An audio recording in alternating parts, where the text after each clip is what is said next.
বীর মুক্তিযোদ্ধা নুরুল ইসলাম সরকারের মামলাটাও এই পর্যন্ত 69 বার কোর্টে উঠেছে, 69 বার। আমি আবারও বলছি, যে কোনো কারণে মামলাটা শেষ হয়নি, মামলাটা পাল্টানো হয়েছে। তবে আমি বিশ্বাস করি 12 ফেব্রুয়ারি পরে পট পরিবর্তন হয়েছে, সরকার গঠন করেছে। আমাদের প্রত্যাশার মানুষ, আমাদের ভালোবাসার মানুষ মাননীয় প্রধানমন্ত্রী জনাব তারেক রহমান দায়িত্বভার গ্রহণ করেছে। এবং আজকে যে লোক সমাগম দেখছেন, আমরা তারেক রহমানের কাছে এই বার্তাটাই দিয়েছি, আমাদের গাজীপুরের সন্তান, আমাদের গাজীপুরের প্রিয় মানুষ মিথ্যা একটা মামলা আজকে 23 বছর কারাগারে বন্দি আছে, কন্ডেম সেলে আছে।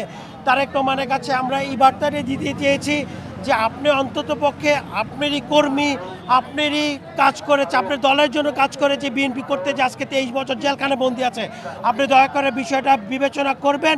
এবং আমি বিশ্বাস করি তারেক রহমানের সুদৃষ্টি থাকলে এই মামলাটা কোর্টে উঠবে। আমি চাই ন্যায় বিচার হোক, ন্যায় বিচারে যদি আমার বাবা সাজা হয়ে যায় আমাদের কোনো আপত্তি নাই।